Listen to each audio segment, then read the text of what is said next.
A paz de nosso Senhor Jesus Cristo aos prezados irmãos e ouvintes da Palavra de Deus. Meu nome é Sérgio Sargento, sou pastor da Igreja Evangélica Vida Frutífera aqui em Santos, cidade do litoral do estado de São Paulo, e pastoreio a Igreja de Deus aproximadamente há 30 e poucos anos. E resolvi, pela orientação de Deus, de iniciar uma série de estudos sobre a ansiedade. Vamos realizar mais ou menos, pelo menos, uns 10 episódios, e podemos nos estender, dependendo da aceitação dos irmãos, a mais uns 4 ou 5 episódios. O objetivo é trazer um ensinamento bíblico acerca dessa situação emocional que muitas vezes tem afligido muitas pessoas. Tenho observado na minha vida pastoral que a ansiedade ela toma conta poderosamente, de forma negativa, no coração das pessoas. E hoje estamos vivendo um tempo de intensa ansiedade, por assim dizer. Eu não sou psicólogo, não vou entrar no caminho da psicologia, mas no caminho da orientação bíblica, para que, de alguma forma, eu ajude os irmãos e os ouvintes a tratarem as suas próprias ansiedades. O mundo vive em tremenda ansiedade. Há rumores de guerra, terremotos em todos os lugares, a vida está muito cara, a violência tem aumentado, os lares estão sendo destruídos.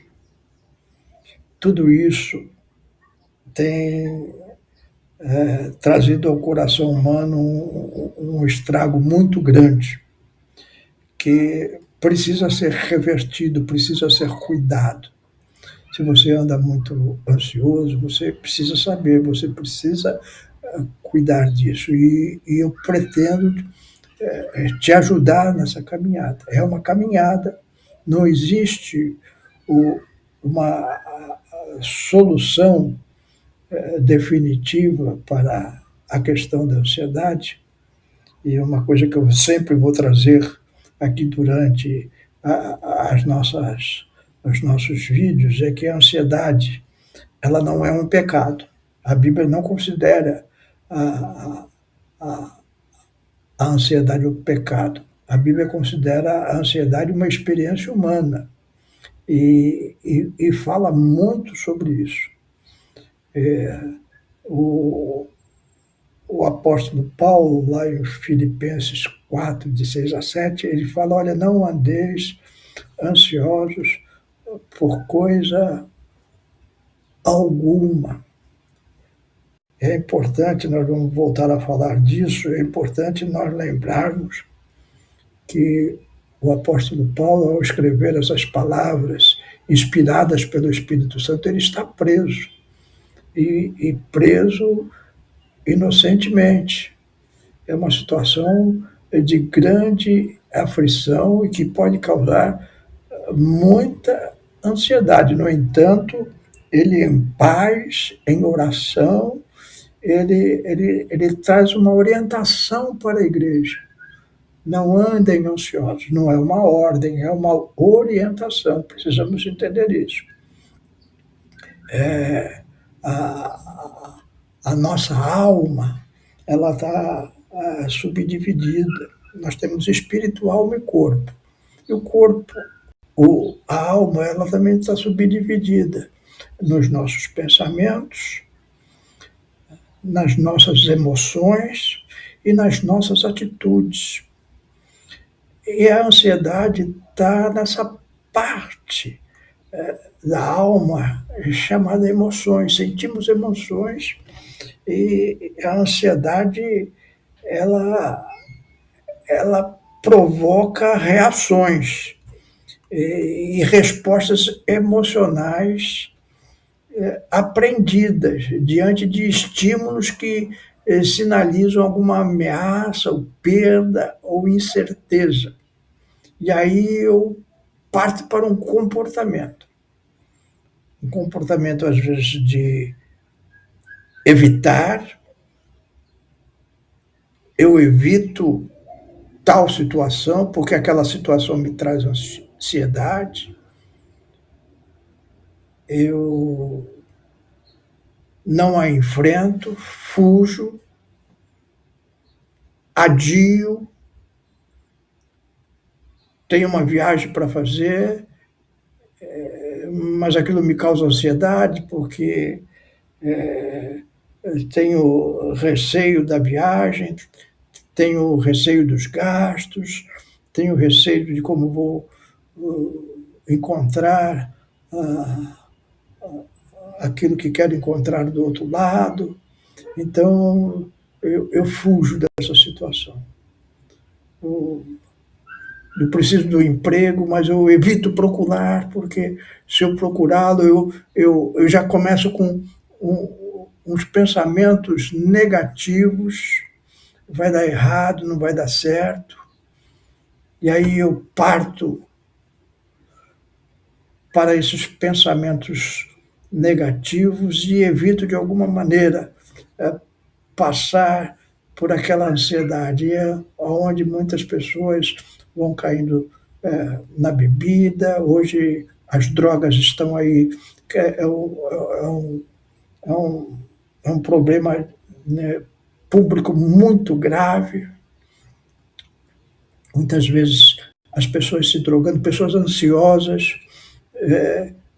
às vezes procuram medicamentos sem orientação médica, é um amigo no emprego, é uma pessoa conhecida, é um vizinho que fala, toma isso, você vai ficar menos ansioso, e a pessoa parte para aquilo porque o seu coração acelera a tensão muscular, há um problema acontecendo de fato.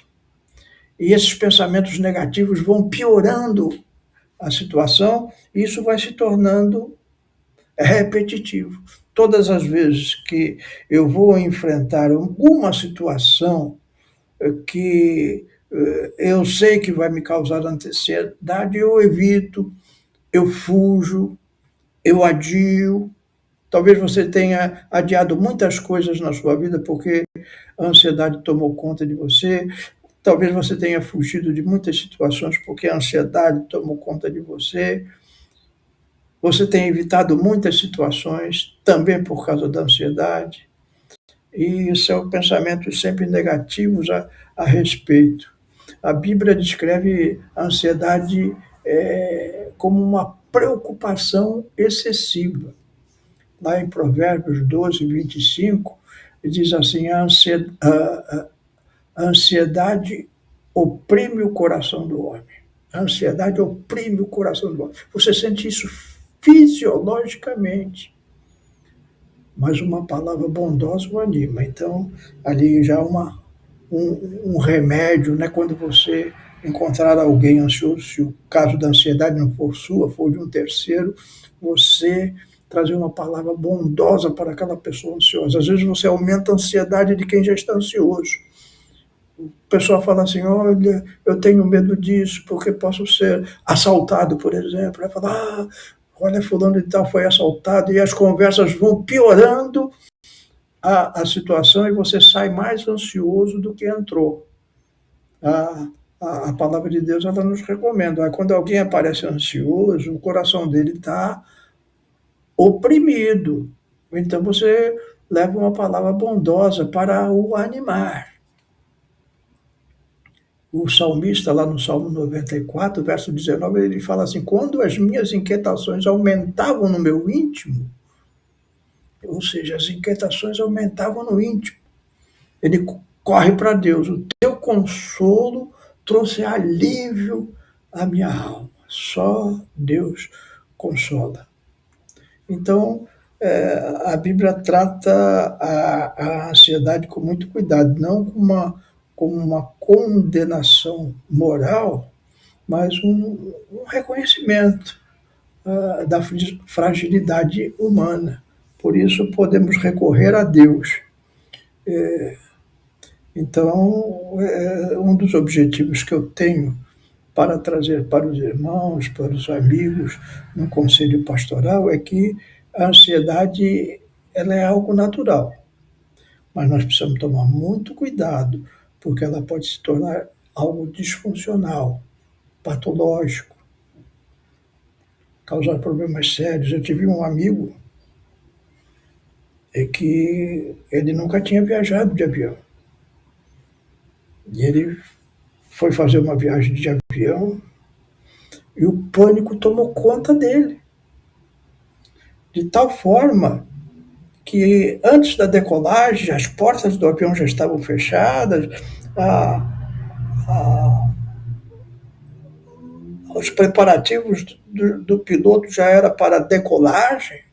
Ele começou a gritar que queria sair do avião, tentaram acalmá-lo, tentaram demovê-lo daquela situação, porque, evidentemente, aquilo iria atrasar o voo de todo mundo e deixou as outras pessoas também ansiosas, mas ele ficou tão ansioso, ele correu para a porta, ele queria sair, a porta já estava fechada, ele queria sair de qualquer jeito, que foi obrigado a tripulação daquele voo fazer a vontade dele. Adiaram o voo, abriram as portas do avião e ele pôde sair do avião, mas aquilo evidentemente que causou um trauma e ele é uma pessoa que precisa viajar muito, mas ele sempre vai de carro e outros meios, não tem medo de pegar um avião, um pânico terrível.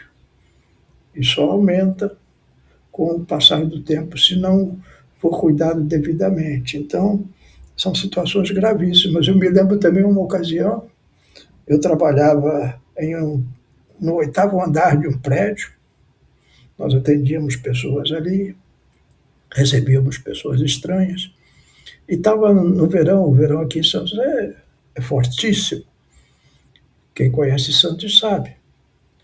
E de repente abriu a porta do nosso escritório e entra uma senhora já de uma certa idade, com um sobrepeso, suando muito, completamente. Nós achamos que a mulher estava tendo um ataque cardíaco. Colocamos, as moças correram, colocaram a senhora no sofá, trouxeram logo um copo d'água, tentamos acalmá-la de algum jeito, falamos que iríamos chamar um socorro, aí ela, não precisa, não, isso já vai passar, eu só estou cansada, porque subi esses 8 andares a pé. Aquele calor, o Santos, quase 40 graus de temperatura, subi 8 andares, nós que estávamos dentro de uma sala com ar-condicionado, não estávamos completamente confortáveis. Imagine ela subir aqueles andares todos, naquele peso, naquela idade.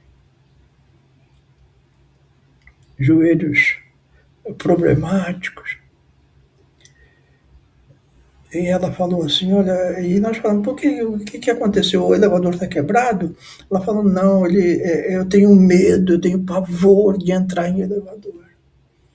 Síndrome, que os psicólogos chamam de síndrome de pânico, que nem desse meu amigo que não conseguiu fazer uma viagem de avião. Então, aquilo tomou de tal forma o coração daquela mulher que ela preferiu se arriscar fisicamente a subir 8 andares num calor imenso do que fazer uma simples viagem de elevador. Eu, na minha vida toda, aqui morando em Santos, Recentemente houve um caso aqui de um elevador que caiu de um prédio, causando a morte de algumas pessoas. Mas foi o único caso na minha vida inteira que eu fiquei sabendo da queda de um elevador. No entanto, ali no nosso prédio, ficava na Avenida Ana Costa, quem conhece Santos sabe que é uma das avenidas mais movimentadas da cidade. Ali, evidentemente, já teve inúmeros atropelamentos. O que eu quero dizer com isso? Que era muito mais perigoso, há muito mais risco de morte em atravessar uma avenida movimentada do que subir num elevador. No entanto, não é lógico, é psicológico. É um emocional que a razão não explica. Não é o caminho, não é por aí. Não adianta você dizer para a pessoa, mas isso que eu estou falando para os irmãos não serviria de orientação para essa senhora, porque já chegou numa situação patológica e o tratamento é muito mais sério. Então, o que eu estou trazendo para os irmãos, para os ouvintes, é tomarem algumas atitudes, mudar o comportamento quando perceber que a ansiedade começa a tomar conta da sua natureza física e mental e emocional. Emocionalmente, fico nervoso. Quais são os sintomas? Nervoso, emoção, pensamentos negativos e opressão física. É o coração disparando, uma sudorese exagerada, são essas coisas. Tem uma reação física, tem uma reação mental, de pensamentos negativos, e tudo isso levado por uma condição emocional de uma ansiedade, de algo que está me causando medo, está me causando pavor, e eu estou querendo, de alguma forma, fugir disso. O que eu faço? A palavra de Deus nos recomenda mudar o comportamento. Lá em Mateus 17, versos 24 a 27, tem uma passagem bastante interessante. Pedro está chegando em casa, onde está Jesus, em Cafarnaum, cidade do litoral, daquele lago de Cafarnaum, de Genezaré, onde Pedro vivia como pescador, e os cobradores de impostos estão à porta. É uma coisa que causa muita ansiedade, né? Os cobradores, dívida. Hoje, mais de 80% da população brasileira está endividada. Imagine o nível de ansiedade.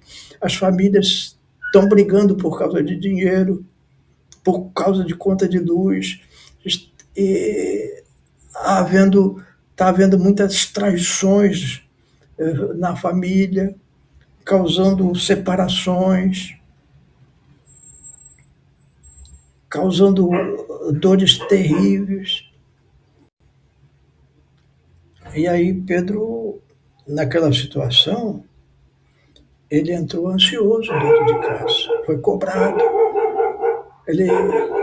O cobrador de imposto falou: você não está pagando, o teu mestre não está pagando os impostos para o templo. Eles tinham que pagar um imposto, tinha uma mensalidade para o templo. Isso aqui não era dos impostos romanos, mas eu não vou me aprofundar nisso, seria em uma outra oportunidade, um outro tipo de estudo. Mas o que acontece ali é que a mensalidade não estava sendo paga, o cobrador ali perturbando, o telemarketing perturbando, os boletos chegando na tua porta. E ele ali, apavorado, entra, mas Pedro faz a coisa certa, ele leva o problema para Jesus. Jesus, olha, nós vamos ser difamados, senão não vamos pagar imposto, o senhor não vai pagar imposto, não vai pagar a mensalidade do templo. A comunidade judaica vivia em torno da obra de Deus em torno do templo. Se você fosse difamado, a sua vida estava arruinada. E Jesus, com aquela calma que lhe é peculiar, falou: olha, Pedro, fica tranquilo, pega a sua varinha de pesca e vai pescar. E lá você vai pegar um peixe, e esse peixe vai ter as dracmas necessárias para pagar esse imposto. E Pedro foi. Pedro acreditou em Jesus. Creu. Fé. Isso é fé. Você tranquiliza, você está ansioso. Uma situação aflitiva, como uma conta vencendo, e você vai para Jesus. Leva o teu problema para Jesus. Jesus fala: olha, vai lá e pega um peixe. Pedro foi lá e estava as dracmas lá. É uma lição, Jesus falando: olha, quem deu o peixe foi Deus. O peixe é símbolo, até hoje, do alimento de Deus. Pedro era pescador, ele vivia da pesca. Ele precisava dos peixes que Deus criou. E Jesus está falando assim: olha, Deus já conhece a tua situação. Porque, se vocês perceberem na passagem, Jesus se adianta. Antes de Pedro levar a situação para Jesus já está conversando com Pedro a respeito do assunto. Ele já tinha percebido a ansiedade total de Pedro. É assim. Isso evidentemente, não deve ser levado como um exemplo para a falta de controle financeiro, não é? Se você tem, nós temos obrigação de termos controle financeiro. Se você sabe mexer num Excel, no computador, faça uma planilhinha com os seus ganhos, com as suas despesas, calcule direitinho as suas prestações, vê se tem recursos para fazer alguma coisa nova. Se você não sabe usar um computador, não tem uma planilha de Excel, use a cadernetinha mesmo, papel e lápis, canetinho, caderno, faz as suas anotações, faz as suas continhas. Porque uma das coisas muito comum com a ansiedade, para evitar a ansiedade, é compra. Você está ansiosa, por exemplo, vai lá num bazar, numa loja e compra uma roupa, né? Uma roupinha nova, né? Principalmente as irmãs compram uma roupinha nova, fica alegre, sai, a ansiedade diminui, mas é só temporário, porque ela volta depois nos boletos. Então, o controle financeiro é importante. Às vezes, algumas coisas fogem da nossa situação. É isso que Deus está nos mostrando. Fala: olha, vocês ficam ansiosos, é uma questão da vida, é da natureza humana. Mas não precisa chegar a ficar patológico. Leva para Jesus antes. Tem situações que, embora você tenha controle financeiro, foge do teu controle. É uma enfermidade, é uma situação familiar grave, outras, não só situações financeiras, mas situações da vida. Aí você leva para Jesus. Se acalma e espera em Deus. Esse é o caminho. Ansiedade, recapitulando, a ansiedade surge do medo de enfrentar uma situação. E aí ela mexe com as tuas emoções, com o teu corpo físico, você sente problemas físicos, principalmente taquicardia, sudorese, e você passa a ter pensamentos antecipatórios, negativos, ou seja, você acelera o seu medo achando que a coisa ruim realmente vai acontecer. Não. Quando começar, ela vai aparecer, a ansiedade vai aparecer, porque situações ruins acontecem na nossa vida. Ela vai aparecer, mas quando ela aparece, espera aí, não vou caminhar para o pânico, vou levar para Jesus. Meu comportamento vai mudar, em vez de eu ficar reclamando, criando pensamentos negativos a respeito, eu vou levar para Jesus. Como Jesus providenciou o peixe ali, aquelas dracmas no peixe para Pedro, Jesus também pode providenciar uma solução para a questão que eu estou vivendo. Que Deus possa ter te dado alguma orientação nesse momento. Nós vamos caminhar juntos. Temos muito mais coisas para ver. Espero que você esteja conosco aqui na próxima semana. Fazemos esses episódios todas as quintas-feiras, a partir das 20 horas. O episódio 2 é porque Jesus fala tanto sobre preocupação. Então, no próximo episódio, nós vamos ver porque Jesus fala tanto sobre preocupação. Pratique esse exercício na semana. Começou a ansiedade, não fique com pensamentos antecipatórios. Leve imediatamente para Jesus. Não andeis ansiosos com coisa alguma. É o que Paulo falou na prisão. Coloca para Jesus. E se você quiser colocar para nós também, eu tenho aí nas descrições deste vídeo as minhas redes sociais e tem o meu e-mail. Você quer colocar uma situação, eu levo para a igreja para oração, posso te dar um conselho, você também me ajuda de trazer coisas aqui para os demais que passam situações semelhantes, e assim todos nós vamos caminhando sem nenhuma ansiedade. Que Deus te abençoe. Vou orar agora pela sua situação. Coloque a sua situação de ansiedade agora diante de Deus e peça a Deus a bênção sobre sua vida. Senhor, meu Deus, te damos graças, Senhor, porque pudemos, por alguns momentos, meditar sobre essa questão de ansiedade, Senhor. E teus servos estão aqui diante de Ti, colocando as suas ansiedades na Tua presença, Senhor, ali como Pedro fez, colocando a situação diante de Ti, para que Tu coloques o Teu poder, a Tua graça, Senhor, e nos ajude nesses momentos difíceis. Ajuda os Teus servos, auxilia os Teus servos, tira todo o medo, ajuda nas ansiedades, Senhor, para que haja calma, haja alegria, haja paz de espírito. Se algum desses nossos ouvintes está aí no caminho das drogas, do álcool, Senhor, tem misericórdia, ajuda-o, Senhor, para sair desse caminho. Mesmo que sejam remédios controladores de ansiedade, sem receita médica, ajuda, Senhor, para que as pessoas possam sair desta situação. É o que eu te peço e te agradeço em nome de Jesus. Amém.